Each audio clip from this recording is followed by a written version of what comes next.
Welcome to the LoveWorks podcast. My name is Chris Duncan, and my wife Jennifer and I are marriage coaches and ministers in our local church. We've been married for over 20 years and have 6 wonderful children. Over the years, we've experienced infertility, miscarriages, become parents, had career changes, fostered children, and adopted triplets, which among many other life experiences have helped to shape us, our marriage, and our family. We hope to share some of the things we've learned to help others with their journey to have a successful marriage and a strong family, while keeping a focus on our faith as a guide. Thanks for listening, and as always, remember, love works, so let's get to work.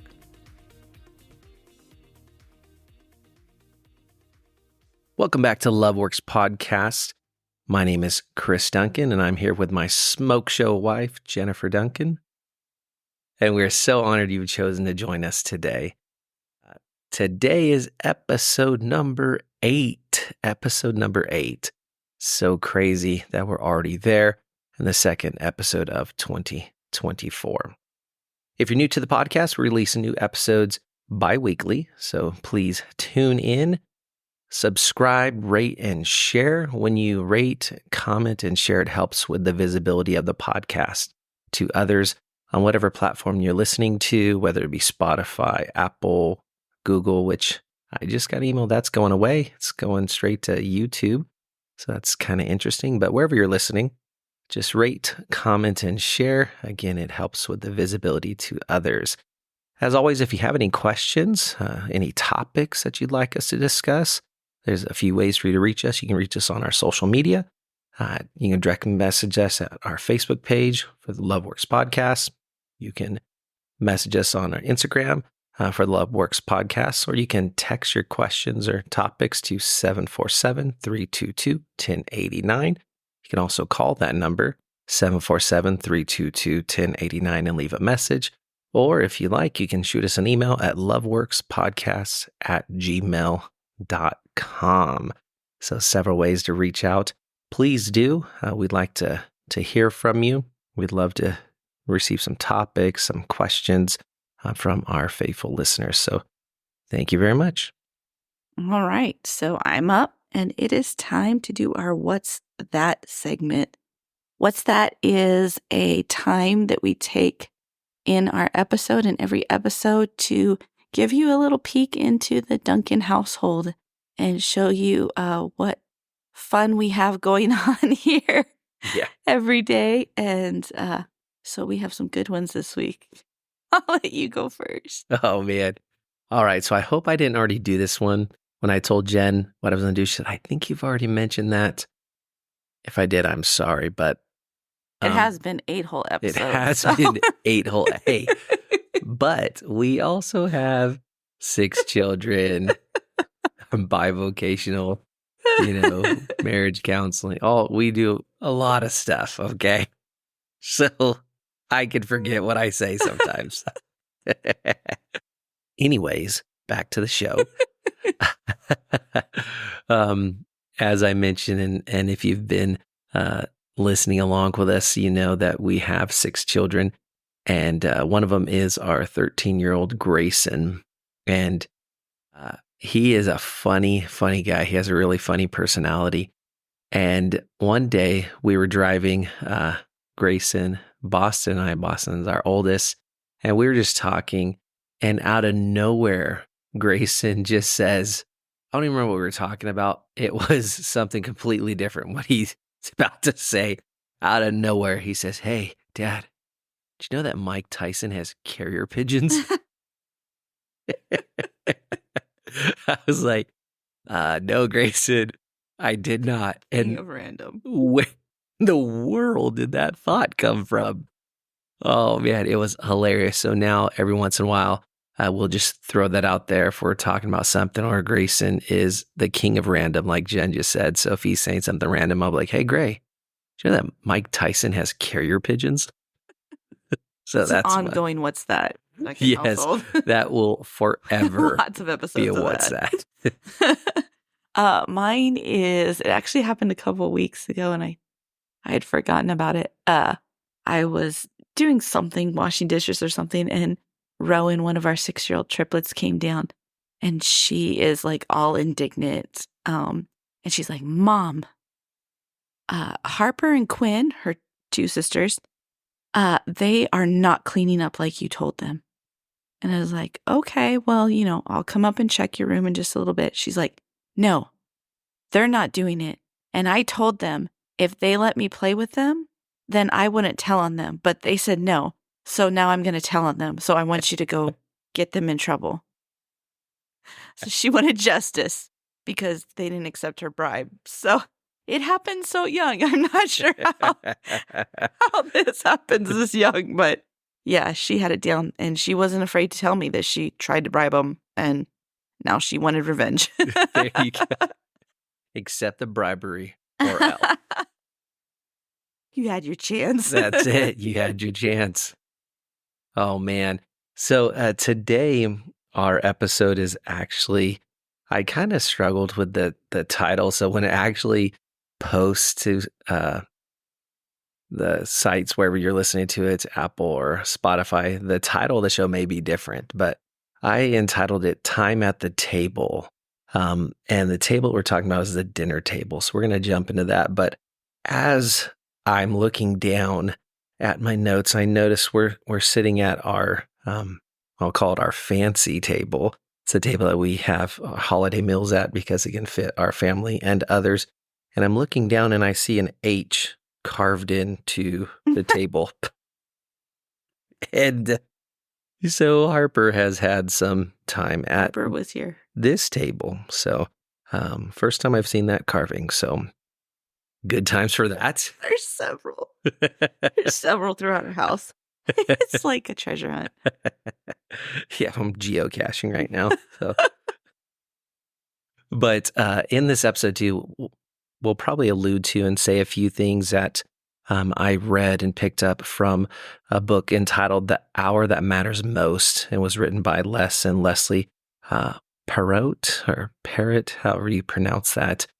Wonderful writers, both of them PhDs, and the book is just fabulous. But it went along the lines of what we want to speak about tonight. So time at the table. So really talking about having meals at the table with your family. In the 1970s, Americans spent $6 billion on fast food. 1970, $6 billion on fast food. Today, Americans spend more than $110 billion on fast food. Americans now spend more on fast food than on movies, books, magazines, newspapers, videos, and recorded music combined. Let that sink in. Spend more on fast food than all of those things. So here's a question I have for you. If you could press a magic button to instantly strengthen your home, what would it do? We don't mean the physical house. What I mean is the feeling, the chemistry, the climate of the relationships within it. I'm talking about the spirit of your home. Would you want it to include more laughter? You hit the button and you're looking for it to be more meaningful, have more engaging conversations. Maybe you hit that magic button and there's more vulnerability and respect or mutual support. These are things that most parents mention. There was a study done and they asked parents, what if you had a magic button and it could change the atmosphere of your home, what would it be? And those are some of the top things that they said. And if you're like hundreds of parents surveyed or even newly married people that don't even have kids yet, or you've been married for a long time and you don't have kids, regardless of who you are, but you're likely to sum up the desires that you have for your home by saying you want it to be the safest place on earth. Thriving families, thriving households, they don't just happen. They don't just all of a sudden one day the atmosphere changes in your home from being, disgruntled to happy. The chemistry within the family unit, the chemistry between you and your spouse, it doesn't just happen. It doesn't just overnight change. Going with the flow or taking what comes, or there's a saying that I even say sometimes, well, it is what it is. If you take that approach when dealing with your family, your spouse, your home, it's damaging.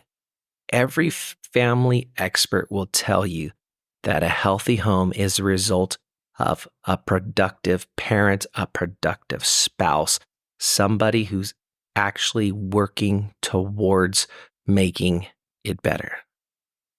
Yeah, it doesn't just happen on its own. We were talking the other day about new parents and how sometimes they just expect that they'll know how to deal with their babies, or even before you have babies, you think, I'm not going to do that, or I'm not going to do this, or you don't need to do all that, or I'll never whatever. do I'll that. never do that. But some people go into parenthood so unintentionally. Yeah. They haven't researched these things. They haven't taken the time to learn how to be a parent, and it's not organic. No. For most people, at least. Definitely not for me.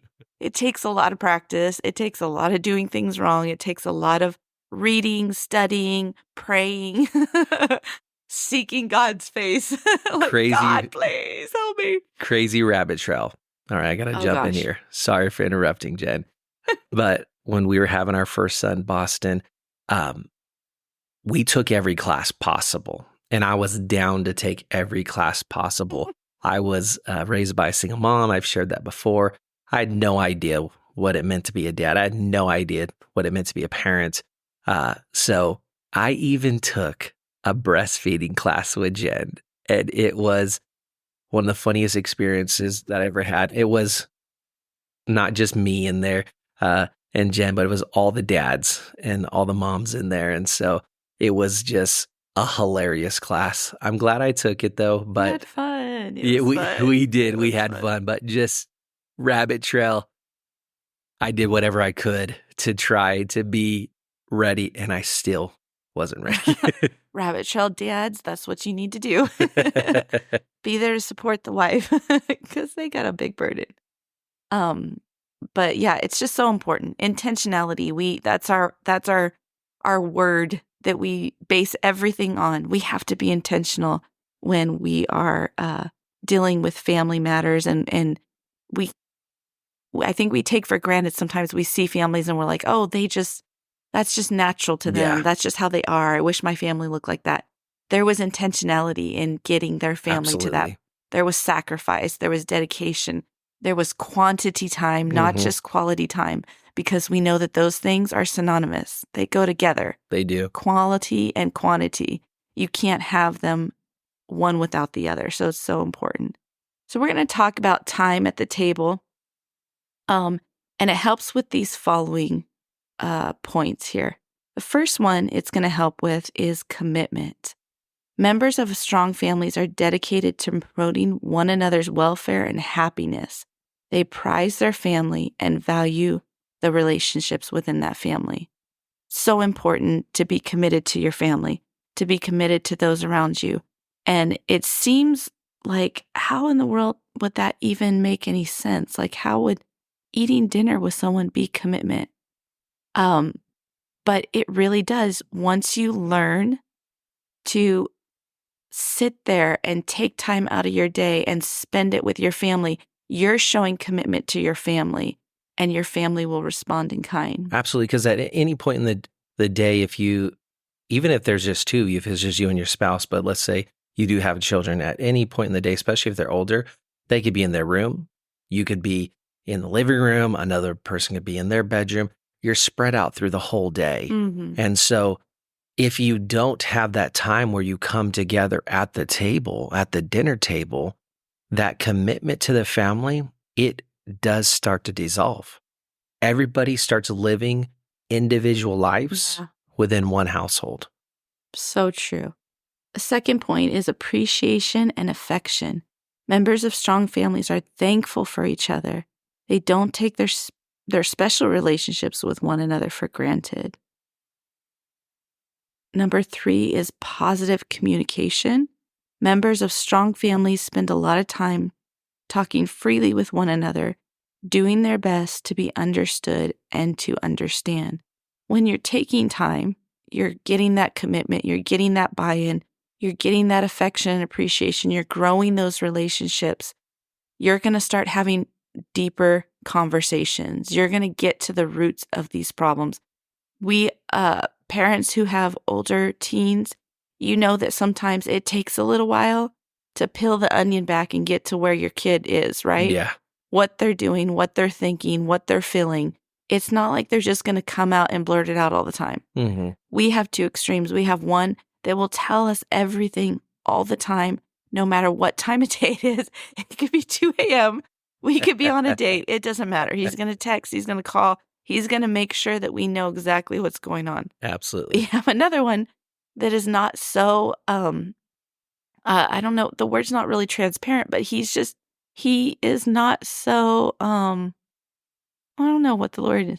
He's not so talkative sometimes. He's not as open. Yeah, he's not as open sometimes. And so if we didn't have that time to sit there to talk about our day, to talk about Mike Tyson's carrier pigeon, we would never get down to the root of what he's really going through, what he's really dealing with on a daily basis. And positive, to jump in, positive communication.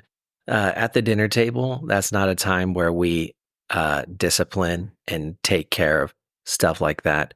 We take care of that at a different time, a more appropriate time. The dinner table's a connecting point for all of us to have a positive connection, to talk freely, to have a great time. And our dinner table is wild every time we sit down at it. So it's awesome. Number 4 is time together. Members of strong families spend generous amounts of time with one another. We talked about that. Quality time also means quantity time, creating memories and building bonds. So important. If you don't spend time with your family, like Chris mentioned earlier, you all start living different lives. Yeah. If you don't spend time with your spouse, you all start living different lives. It's very important. The other thing I'm going to drop in here really quick so I don't forget it, put the cell phones away at the dinner table. Yes, no phones at the table. Our time together is time together with our family. We don't have cell phones anywhere near our table. They're actually locked upstairs during dinner time. We have TVs off, iPads off, every device is off. It's just the time that we have with our family. It's separated time, and our kids know that they have our full attention. We know that we have theirs, and it just makes a much better environment for them to be able to share with us, to get to know each other. Just because you're in a family doesn't mean you always know each other, right? We all have family members, probably extended family members. We don't know them at all. We know the person getting our coffee at Starbucks more than we know some of our family members. So it's important to set that time apart and to make sure that you're growing those bonds, not just between you, your spouse, your children, but your children with each other. Absolutely. Because especially when your children are at different ages, they're, in different classes at school, they're in different things at church, they're constantly, especially as they get older, they're not together as much anymore. And if you want those relationships to be strong and last a lifetime, it's important to make that time together matter. Great point. Great point with that. Number 5 is spiritual well-being. Strong families, whether they attend formal religious services or not, have a sense of greater good that gives them strength and purpose as a unit. I think that goes without being said. If you're taking the time to set this aside and you're being intentional, you're going to have a good base, right? A good foundation. And that's so important. Number 6, the last one I'm going to go over, is the ability to cope with stress and crisis. Members of strong families are not fragmented by tension and trouble. They use those experiences to learn and grow together. if you know that your family got your back, if you know your spouse has your back, you're not going to be so stressed out. Yeah. Crisis isn't going to overwhelm you because you're like, you know what? We got this as a team. I may not know what to do, but I know my husband may give me some good ideas. Sometimes my kids even give me good ideas. I'm not too proud to ask my kids, hey, here's the situation. What do you guys think of that? They see things from a different aspect sometime, and I think that's important. Now, I don't always take it, but it's a good thing to do. It's a good thing to let them think about things and to figure out and to problem solve before they have to do it in a matter which is going to affect their life forever, right? It's important to train them to be able to deal with these things. And I think with that too, the ability to cope with stress and crisis. Now, it's easy to say to your child, well, you don't even know, you're not even really experiencing life yet. You don't pay the bills. And maybe you don't say it. Sometimes you think that, but hey, they face things that we've never faced when we were kids. Yeah. I just turned 42 years old yesterday, and my 16-year-old, my 13-year-old, my 6-year-olds, and Asher, who's 16 months, eventually he'll face things I never faced as a child, a young person. And so there is some stresses and crisis that they can go through. But if you have that time at the table, they know, at school, they had a rough time, or in their friend group, they had a rough time, or a youth group, that whatever it may be, but they know that place, that same time, 5:30, 6 o'clock, whatever, when you have that time at the table, when you have that dinner, they know they're going to be around the table with the family. They know that everybody loves them. They know that mom and dad are there to help them, to listen to them. They're going to have a great time. They're going to laugh. And all that stress, that crisis can subside and actually either be left aside or lighten that load. And then if you have that time at the table, they're going to be more open to share with you what that crisis or stress that they have in that situation. So true. These all kind of link together. You can't have one without the other, right? None of these points, they're all kind of leaning on each other like a big Jenga puzzle. Did you know that 61% of kids say their parents are more relaxed and fun to be around when they have dinner together? That's kind of crazy, huh? That's a huge It's step. amazing that, kids would be that like intuitive, that they actually notice that. So it's a big deal. They do. They notice everything. So why does it matter? Why does time at the table matter? Well, consider this. Study after study shows that the more often families eat together, the less likely the kids are to smoke, drink, do drugs, get depressed, develop eating disorders, become overweight, and consider suicide. And the more likely they are to eat their vegetables. What a random thing for them to do a study on. But hey, they'll know, they're more likely to know which fork to use. They learn big words. They do well at school. They feel that their parents love them. And this too, they practice abstinence. They'll delay having sex. All of this is just started. This is what study after study has shown, the value of time at the table, the value of having dinner as a family with the family. Number one, eating together means eating better, right? I started this off with some stats about fast food. When we're eating at the table. Now, I'm not saying that every single time we sit down at the table, it's a home-cooked meal. Sometimes I will order pizza and that kind of stuff, but normally you're going to be eating better. Time at the table, eating together gets better with practice. Okay, you might be thinking, we tried it and it was a hot mess. Everybody, dad got a call, I had to do this or the other, and it was just a hot mess. It takes time, right? It's like anything else, but you have to decide this is what we're going to do and put in the effort, put in the time to make it work. Eating together is something your kids want. I'm going to say that again. Eating together is something your kids want. Again, study after study has shown this to be true. The reality is that teens who have frequent family dinners are almost 3 times as likely to say they have an excellent relationship with their mothers and 3 times as likely to say they have an excellent relationship with their fathers. Teens are also more than twice as likely to report that their parents are very good at listening to them more frequent times at the table having dinner. And 60% of teens who have dinner with their parents fewer than 5 nights a week, 60% of them said that they wish they could eat dinner with their parents or their family more often. They want to eat with you. They want to be there. They want to share that time. Eating together is about more than the food. It's not so much about you being a wonderful cook. Jen is an amazing cook. I am not.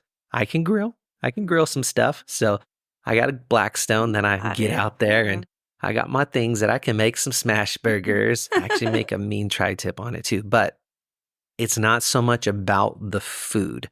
So don't think, okay, now I have to make a 5-course meal. It's got to be, Michelin star quality. It's not about that. It's about the time together. It's about the time sharing that time. It's about talking, engaging, connecting, being a unit, being a family. And this goes out to our newlyweds or our married couples that don't have children yet. We're going to talk about this in future episodes, but if you have infertility problems and you can't have children, we're talking to you too. Even if it's just the two of you, you need to make that time to have dinner at the table. You need to make that time to connect because it is so vital. It is so important and is so empowering to your family unit.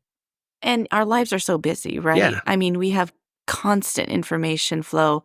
We have constant things pulling at us that if we don't set this time aside, it's just easy to not ever set time aside. Yep. And then by the time you're ready to talk to your spouse, you're so tired, you're just like, let's get in bed and go to sleep. Exactly. I'm done with this day. So what can you do? Get started now. Yes. If it's you're not married, too late. it's not too late. If you have kids, it's not too late. Put a plan in place. So set a plan, get the family together, get your spouse together, whoever's in your family unit, get them together and say, you know what, this is really important to me. I want to be able to sit down. I want to be able to have dinner together. What can we do to make that happen? And what is that going to look like for our family? Mm-hmm. Do we put the phones away? Do we put the TV away? Or what does that look like? It might look different for everyone, but make sure there's the ability for communication. Make sure there's the ability for no interruptions. Yes. It's very important because if you're getting interrupted every couple minutes, it's not going to be very meaningful. And it's not really putting time aside, right? We haven't really done anything. We're just sitting there talking to other people. So get a plan. Absolutely. And let's say you and your spouse work different schedules, right? Mm-hmm. Well, I'm sure there's a day off in there somewhere. So there is, yeah. Or it doesn't have to be dinner. It can be breakfast. Yeah, whatever you need to. The time at the table. That's a great point. We've talked about dinner, but if your schedule affords you the time to do it for breakfast, then do it for breakfast. It's not about the meal. It's not about the food. It's about the time together. Yeah. Number 2, include your children or your spouse in dinner making. Make it a group activity. Yeah. I have to do one at a time because if all the triplets got in the kitchen at the same time, it would probably implode. It would definitely burn down. If I get too desperate to remodel, I might have them try it and see what happens. But definitely, get your kids involved.